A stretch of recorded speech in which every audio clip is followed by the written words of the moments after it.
Good afternoon, friends.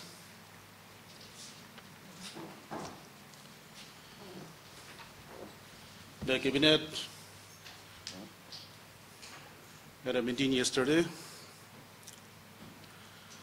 We want to brief you from yesterday itself about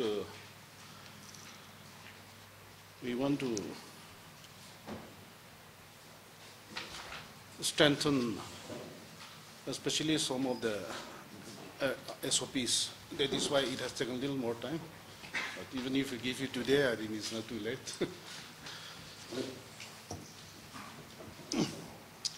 First, I'll just update you about the latest position. As on today,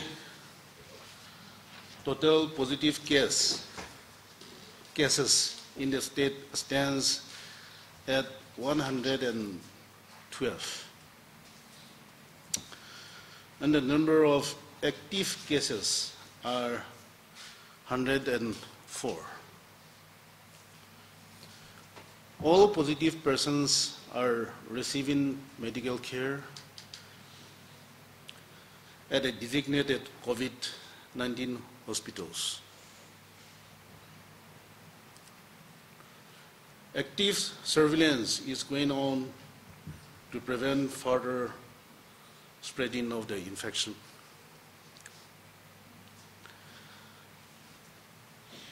As per the severity of symptoms, there are 103 asymptomatic cases, 1 mild symptomatic case, and as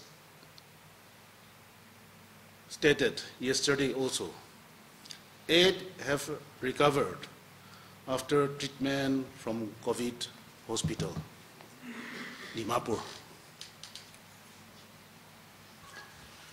Out of the 112 positive cases, there are 81 male and 31 female. Further, 4 are in the age group of 0 to 17 years, and 108 are in the age group of 18 to 44 years. But this detail I can give you.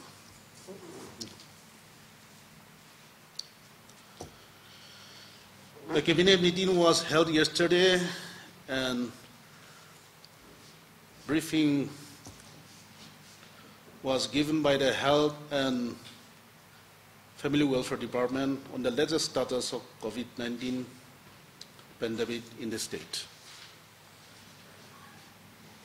The cabinet deliberated on the existing SOP for the returnees, and considering the need for further strengthening it, decided inter alia to also provide for allowing paid quarantine to those returnees who wish to avail of it, encouraging and enlisting private labs to conduct tests for COVID-19 at the government-approved rates, designating police quarantine for inmates indulging in unruly or delinquent behavior, and enlisting cooperation and involvement of the tribal bodies and government officers, associations for providing food, etc. in institutional quarantine.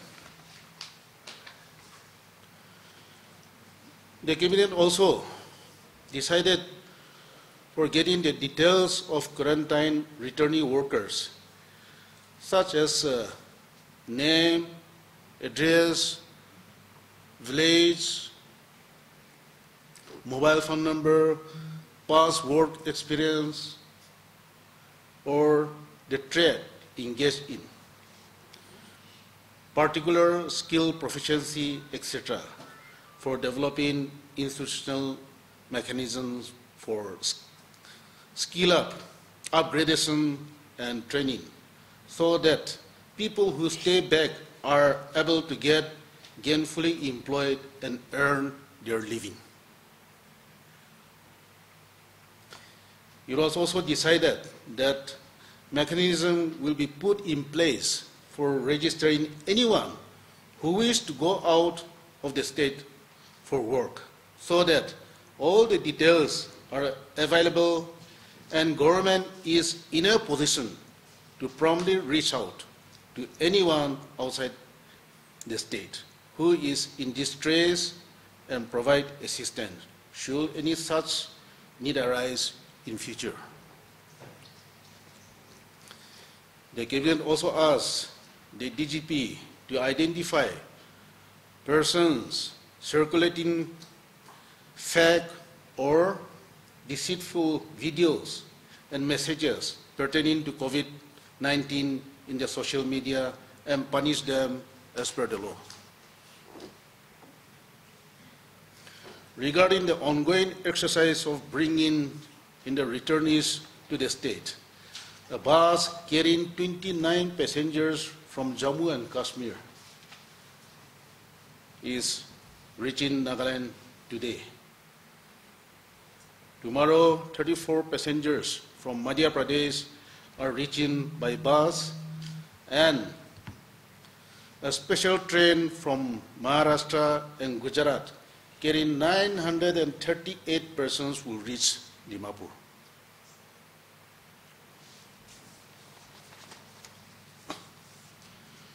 So,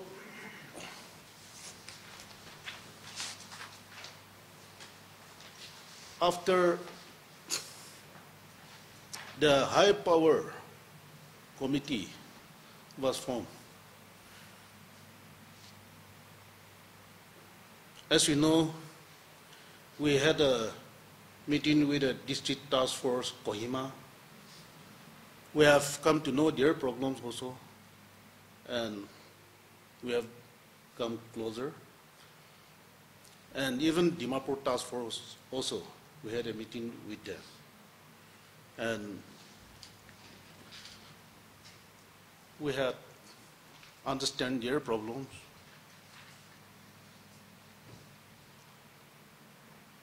Yes, about one returnees of Tehran that was, you see, that was done when people, there was a mistake, but the hospital authorities, they also admit that they had a sleepless night sometimes, but then the name was also a little bit similar. So that is why I think everybody should understand that it was not the intention, but sometimes those who does, they make a mistake. So as of now, from here I'll pass on to my friend Mmhonlumo.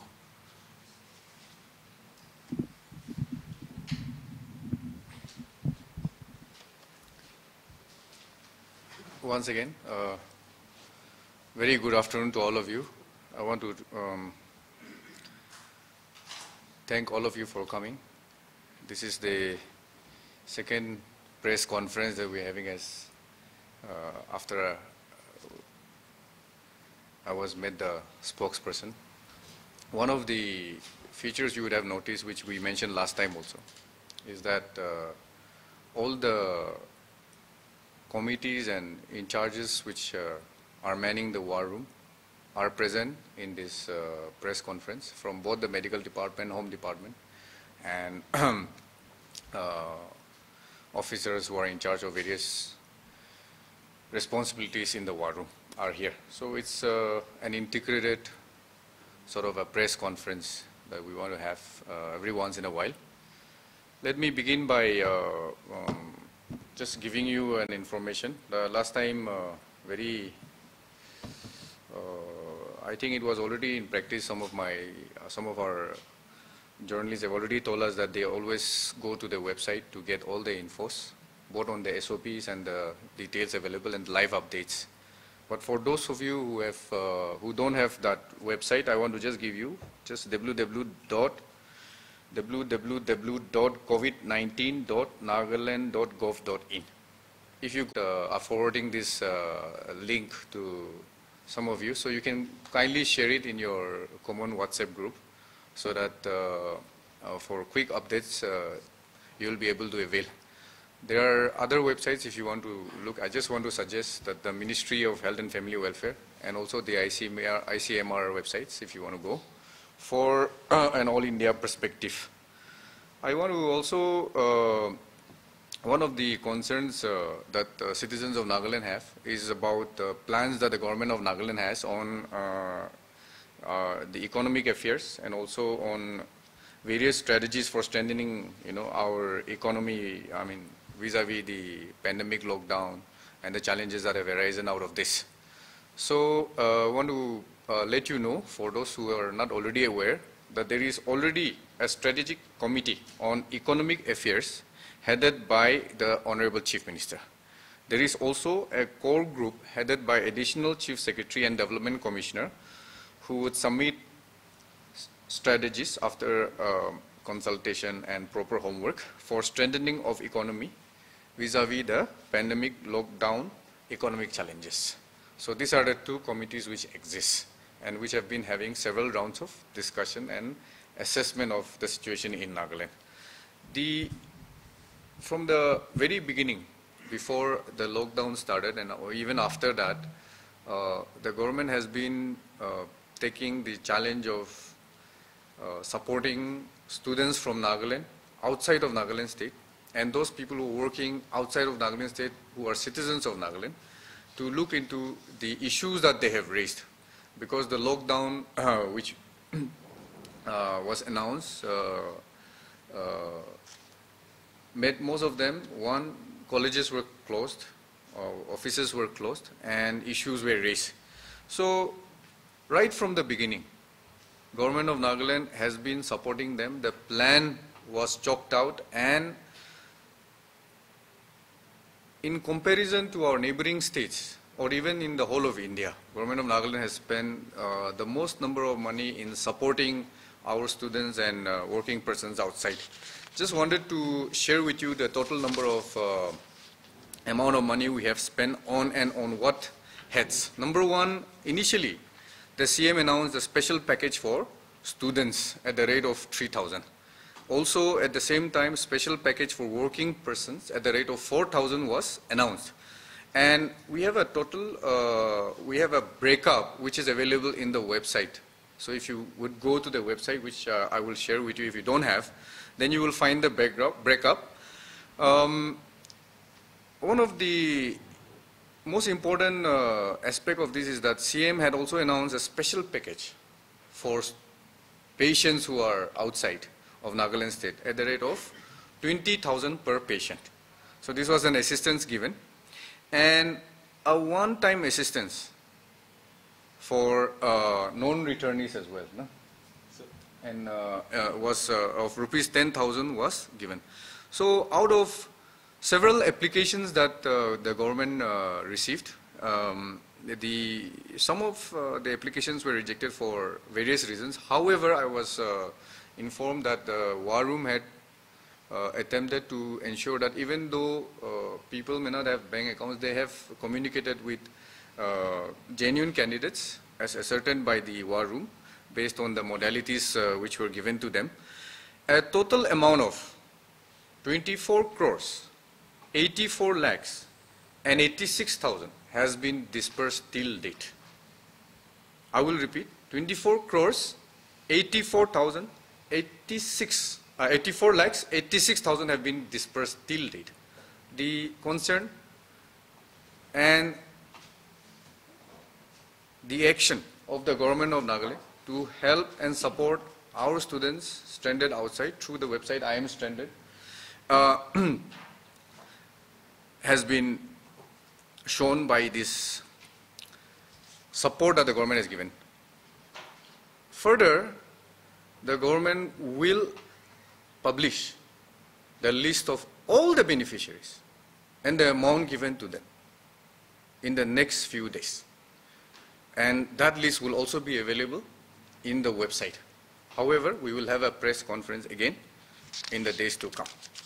The other announcement I want to make is there has been a lot of concern about the capacity of the state for the intake capacity of the state in the quarantine centers. So you would have already got most of the details, but I will just like to read out the figure. And I'll not go district-wise quarantine facility status, but the entire state, total quarantine facility that we have as of today is 238 quarantine centers. The total number of beds available is 13,008 number of beds available. And this is as on 7 June 2020. It will be available on the website as well. So in terms of the number of people who are coming and the number of people who have already completed their 14 days mandatory quarantine period, there will be an adjustment, and there will be some going out, some coming in. So that there is no confusion. There were some doubts which were coming, which were being asked to the government through various administrative heads, whether we have enough capacity. So the capacity is not that if 12,000 come, they will be housed at one go. So they are coming in batches.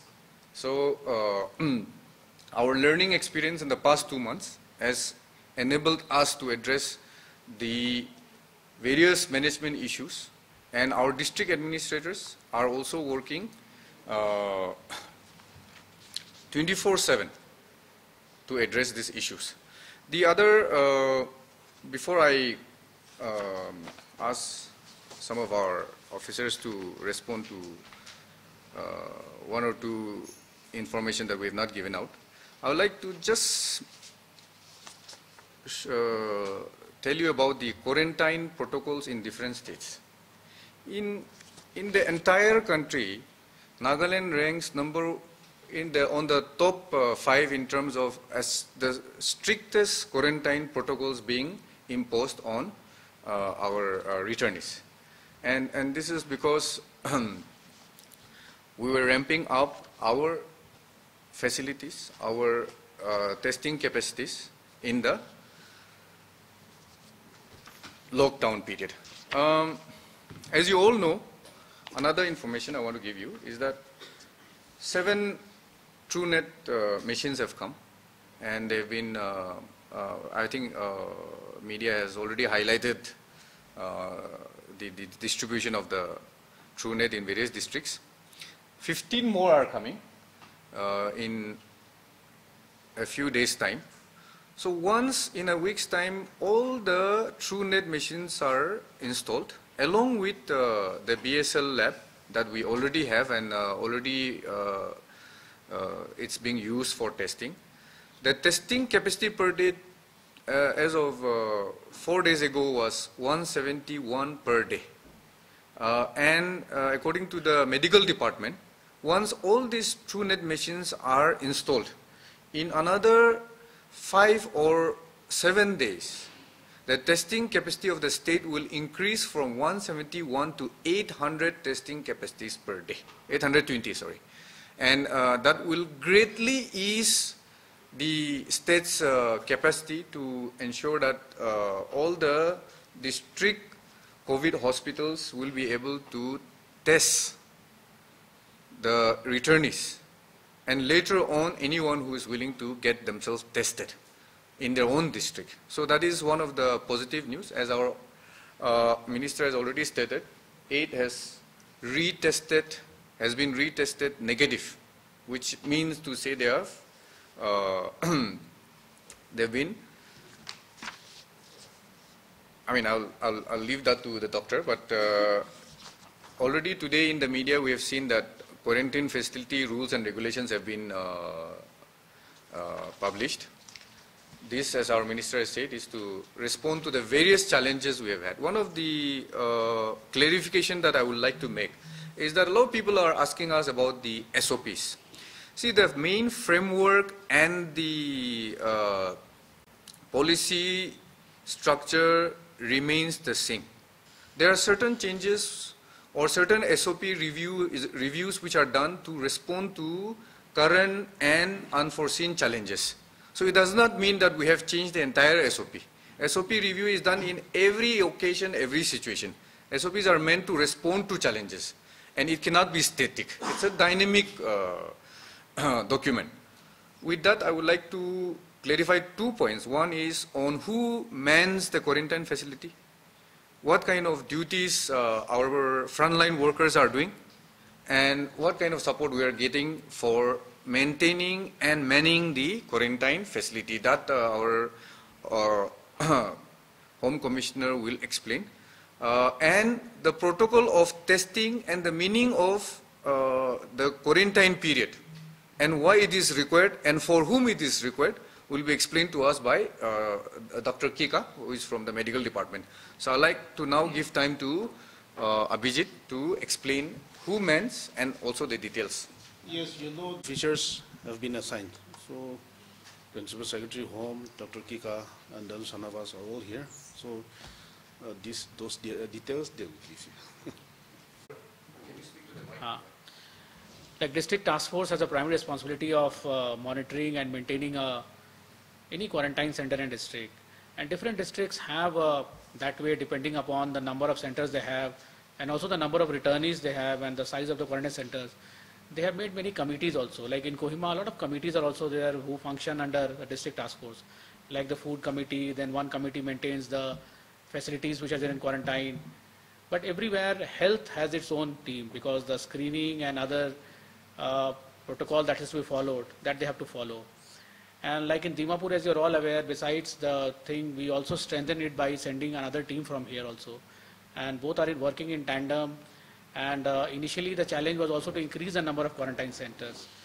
Because as you all know, quarantine center has to be made in a particular manner and it has to be run in such a way that it fulfills the criteria a quarantine center should have. It's not only a place for staying.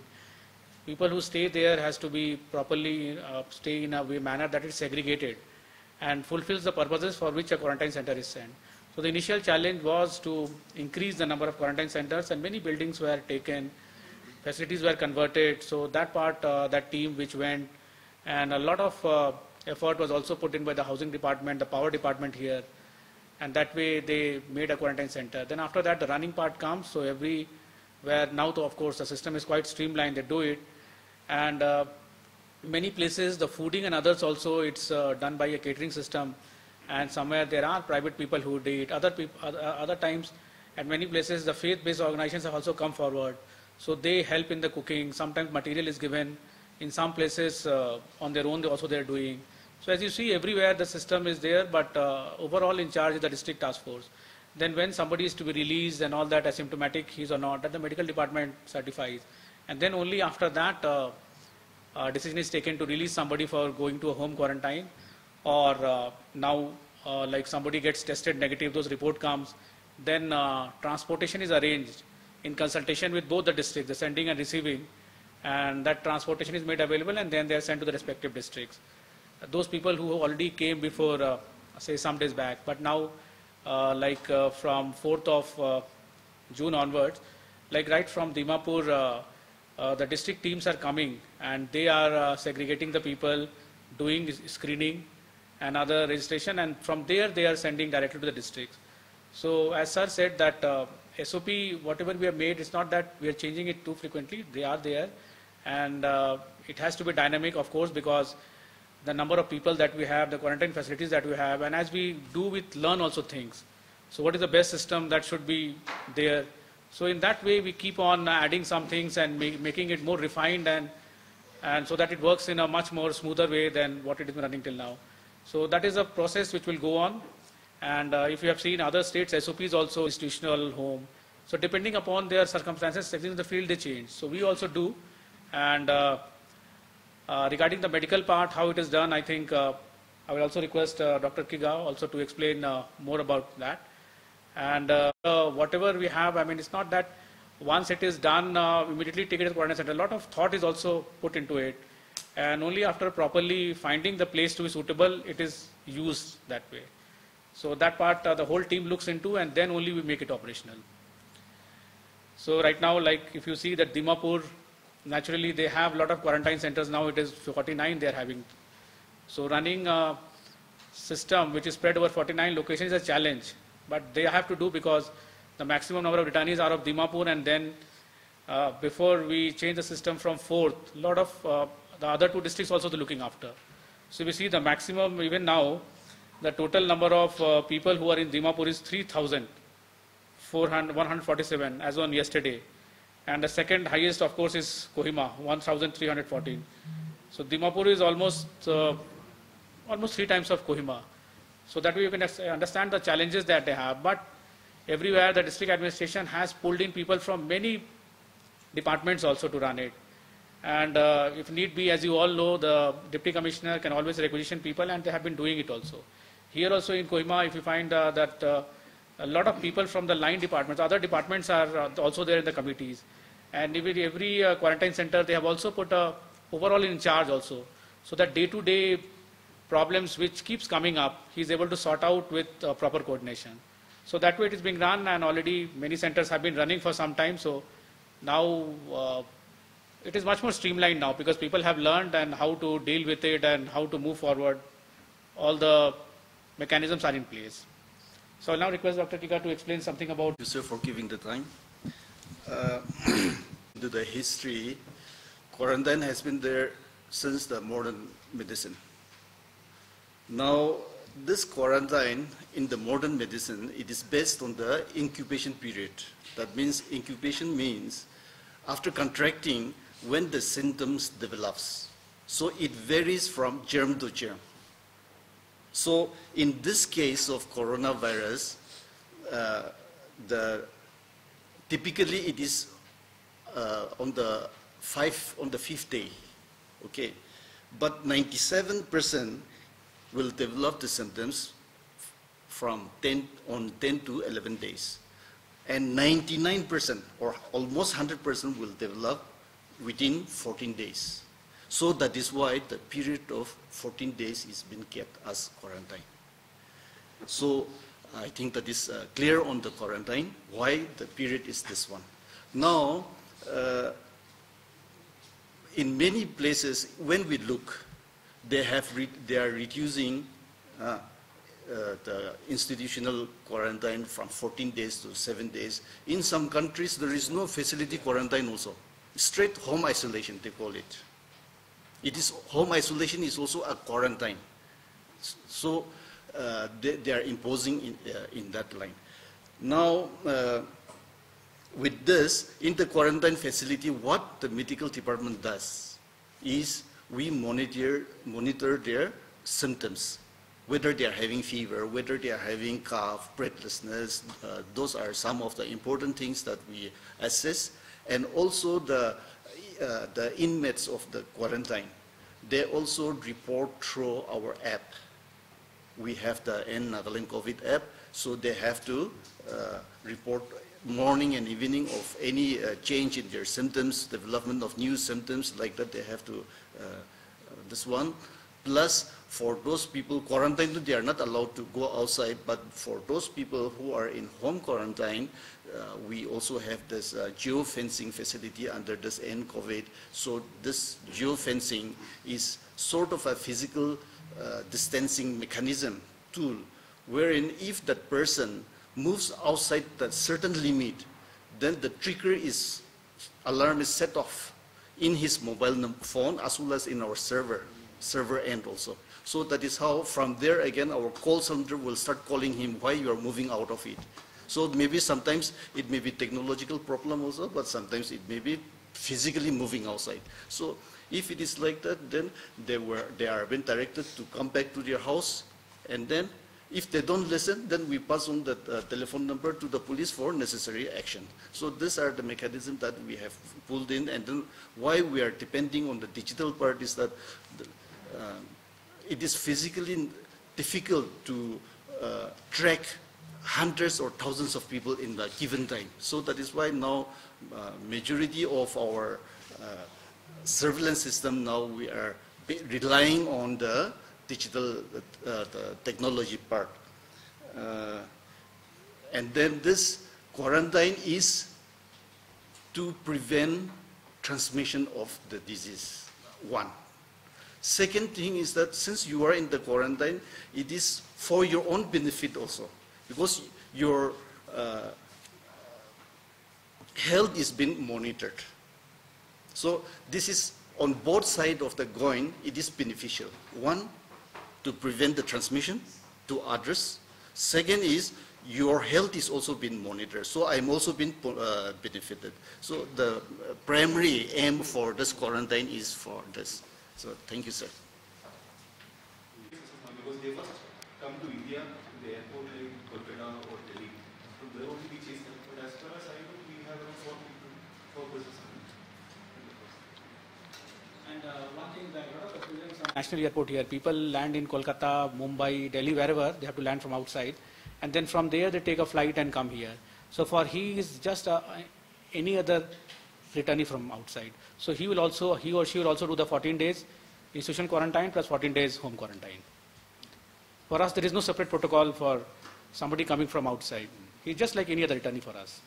So can you tell us in the lockdown measures for tomorrow whether the churches will be opened, the restaurants and hotels and all? No, we are still the lockdown measures which were issued by the Office of Chief Secretary on 4th of May, that is still exists. So from till further orders. Any action initiated against official current terrain incident, Mmhonlumo terrain incident? Sorry? Terrain? Yeah, any action being initiated on official who handle that terrain issue? So we have entrusted the medical department. We will get back to you in the next press conference. Sir, also the revised SOP, it says that symptomatic and asymptomatic patient, people who have come, once they are screened, they will be segregated. So the special train that came from Bangalore, how many people has been detected as symptomatic and asymptomatic from the screening done in the Mmhonlumo itself?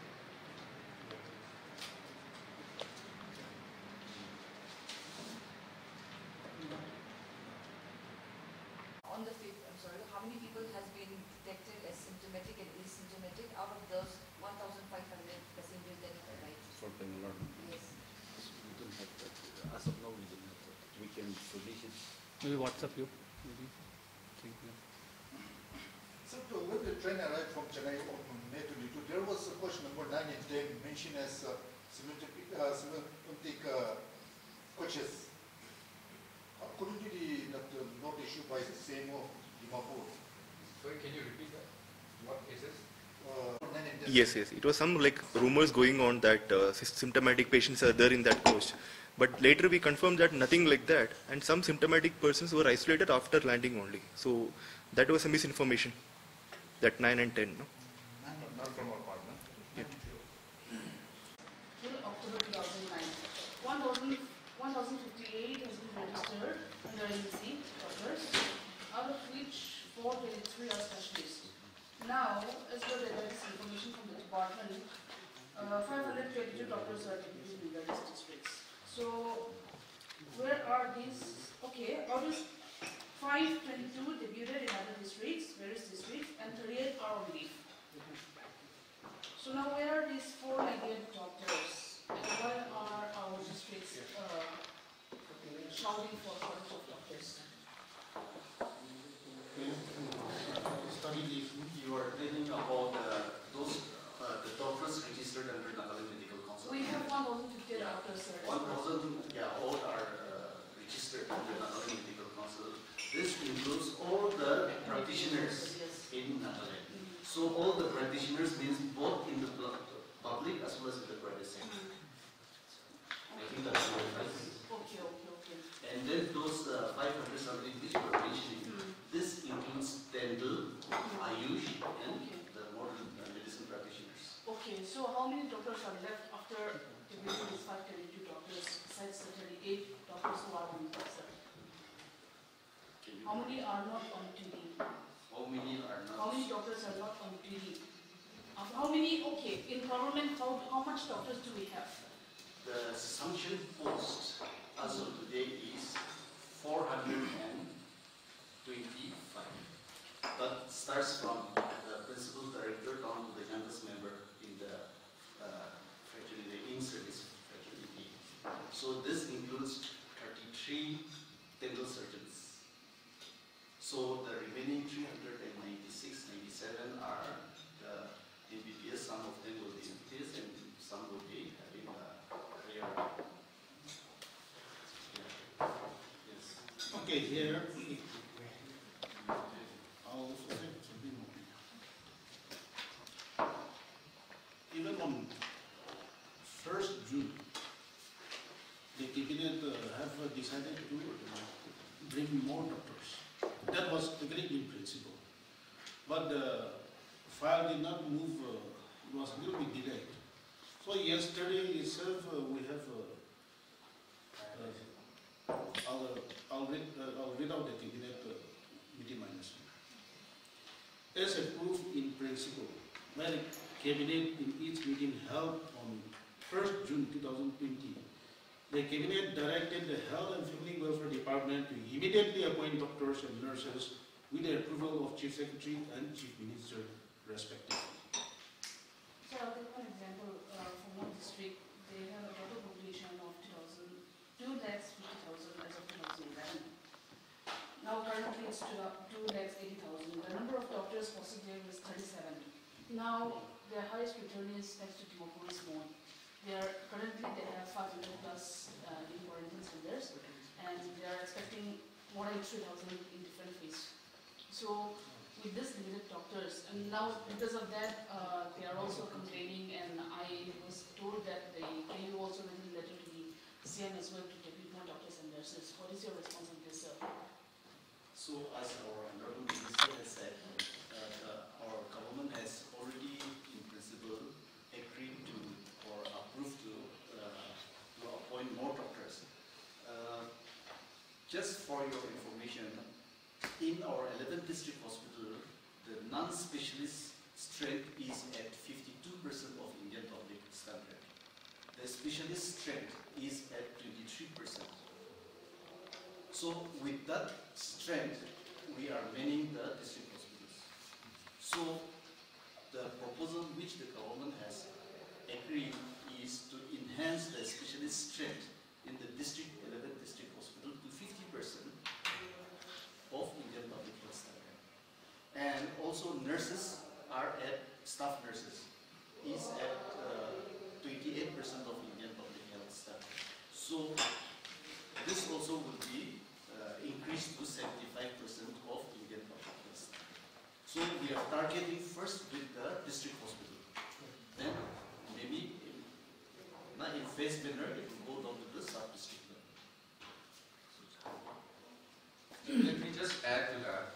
The information given to us by the Health and Family Welfare Directorate is that the department has already gone to all the districts and has made assessment of the requirements. So depending on the new appointments, the rationalization of which, how many doctors will be given to how many district hospitals have been decided. So that immediately as the appointments are made, I think information will be made available to all of you on that matter.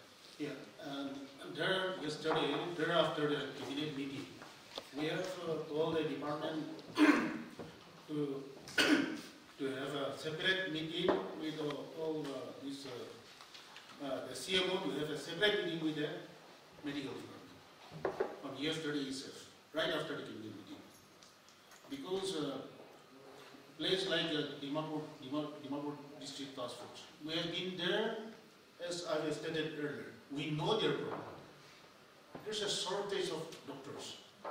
There's a shortage of now COVID hospitals. So there are some problems there because trains, flight, bus, all that is the gateway of Nagaland, all will come. Then even to screen also is a real problem. So Dimapur we have to pay special attention about now we have come to know each other better, so that better, I think let us have I think we have a more better coordination now. Because now from district level, they bring their boss, their nodal officer, their medical team, and then in that way it is a smooth transaction is done.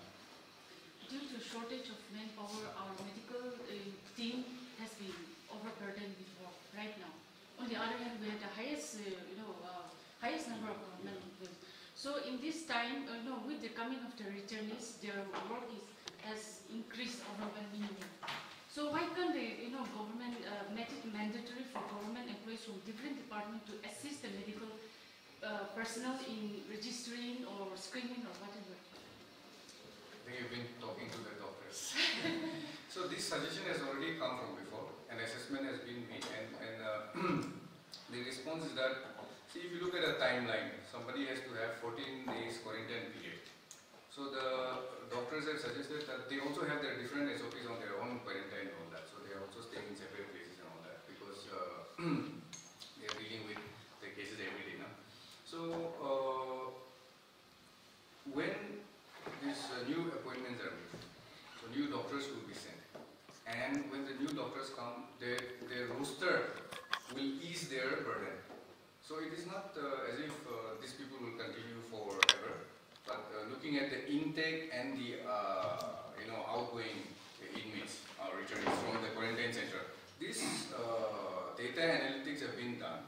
So depending on that, your question will be addressed. So this is two things. One is to ensure that new doctors, which will be posted, will be part of the new roster. So right now they are managing at razor king capacity, but they are managing well. But the roster when it ends, so that because doctors also have to go for the quarantine, so the new doctors will replace. That is one. See, the other one is now because of the fact that returnees are also going to the respective districts, and that will happen according to the new SOP. It's already happening. So the burden will lessen. Like Kohima will be lessened and all that. So as you have rightly mentioned, Mmhon is the second highest after Dimapur. So, but second highest means 70% is being shouldered in Dimapur only.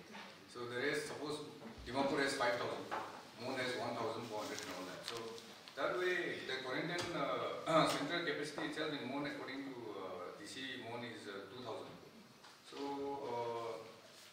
the shortage of doctors that you have mentioned has been rightly, when I say the assessment being done, will include the number of quarantine facilities available, the number of inmate returnees that will come, and the number of shortages of doctor and redressing the problem will be worked out depending on those data available. Yeah. I think Atuna's question was not particularly well held to frontline workers. I would like to add something here. No, so that discussion, sometimes the screening and all that can be done by non-doctors also, so like lay people. So government has already issued directives to the state district administration to requisition any government servant for that particular process. So that way it will ease the burden on the doctors, and they will focus only on the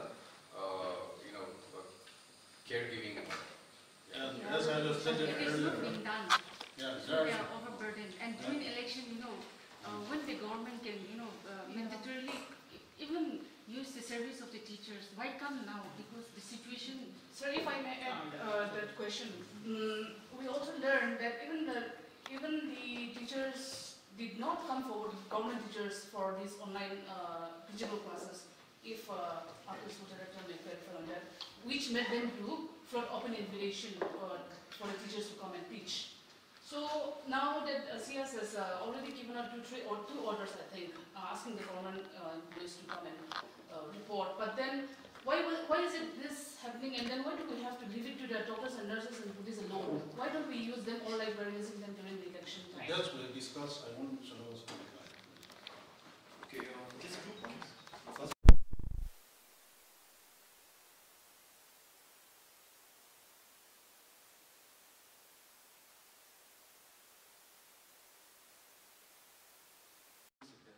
but higher secondary sector, of course, the video but higher secondary sector, most of the topics were covered by the government teachers only in the month of May. And now the second batch of it, what you are mentioning, the volunteers, okay, it is not necessarily teachers now. It is anyone. If you have subject knowledge in botany or zoology, you are free to upload a video of yourself. That is one thing. And regarding the other question, why the doctors are burdened and why can't other people help? One of the main concerns that our doctors raised to us was that in the quarantine centers, everyone asked them for the reports. We asked one report from the medical department, asked one report from like that. So now in our website, in our dashboard, we are planning to have a quarantine portal. Okay.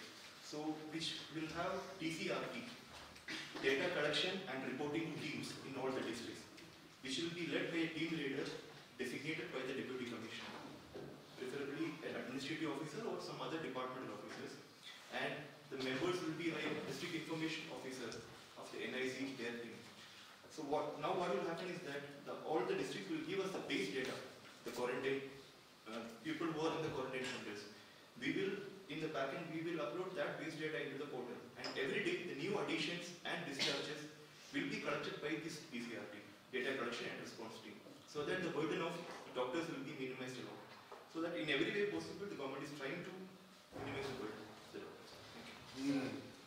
I think your notice didn't go. I think better stop. Sir, it's pretty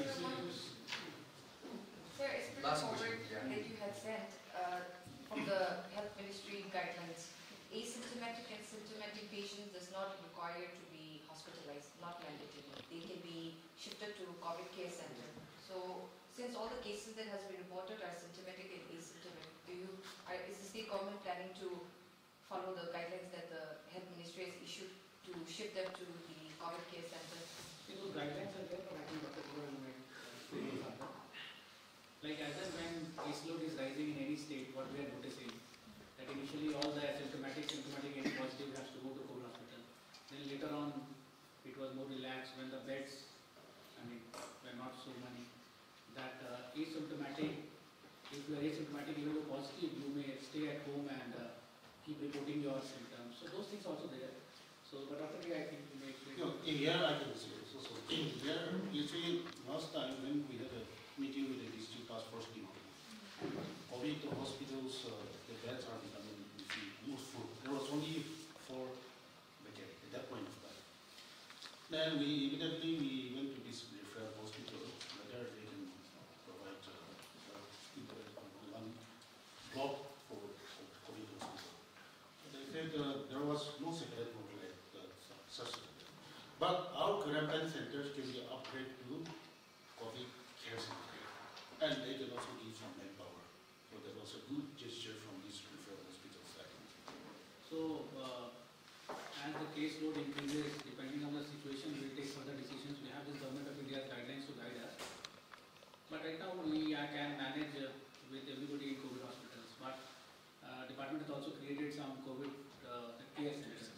Yeah. So that is the next step. But I think Dr. Kikon will explain it further. And here, so with that, I think we can end up. But before that, you see, it is a good news that at least eight these returnees from Chennai, they have recovered. It's a good Sir, news. are there any infants or children in the positive cases that was between the 0 to 17 years? They have tested for in the second test also they tested negative. But still we can test more. Hopefully, So is Discharged from the hospital or? They have been sent for home quarantine or they are still within so can I? Yeah. Let us, keep the time. 80% will, or a little bit more than 80% will be mild or asymptomatic, those confirmed cases. That it is universal. So now, if we keep all the states in the COVID hospital, that will consume our COVID hospital resources. And for them, it is just like us, asymptomatic. So they don't require all this medical attention. So therefore, in order to decongest the COVID hospital, the concept of COVID care center is there. where they can be there. They are positive, all of us are positive, and then we're just staying like this. And after there is a discharge policy, so they will be tested, and on 14 days, and I'm telling you, we are one of the strictest. The government of India discharge policy says that after 10 days of onset of the disease symptoms, one can be discharged without testing. And many states are following that one. In other countries also it is testing. But for us, at the end of 14 days, we will test, and then if it's found to be negative, then we will discharge. So they are still under... So from the hospital, it is stepped down to CCC. CCC, they will be kept, observed, and then at the meantime, again, they will be transported. So some logistic arrangement will be required. So during that time, we are decongesting the COVID hospital, and they are kept here comfortably, and then at the same time, logistics, transportation, whatever has been arranged, and then they will be released. So how many days they will be kept under? So till the 14 days is completed. How many days they have completed as of now? So they have now completed 14 days, Okay. right? But the logistic is required, isn't it? To arrange the transportation logistic is required, because if they are from Dimapur, that is fine. But some of them may belong to other districts. So, Thank you. And so, you did not answer the question, infants, whether there are infants or children. No infant. What will be the age of the youngest possible? We do not 17. So, yeah. 17. We had tweeted also, but kindly express our gratefulness to all the frontline workers for rendering their service for this community. This is very good news, very, very encouraging. Please convey to our people, send a message. Thank you. Yeah, I have one more page of the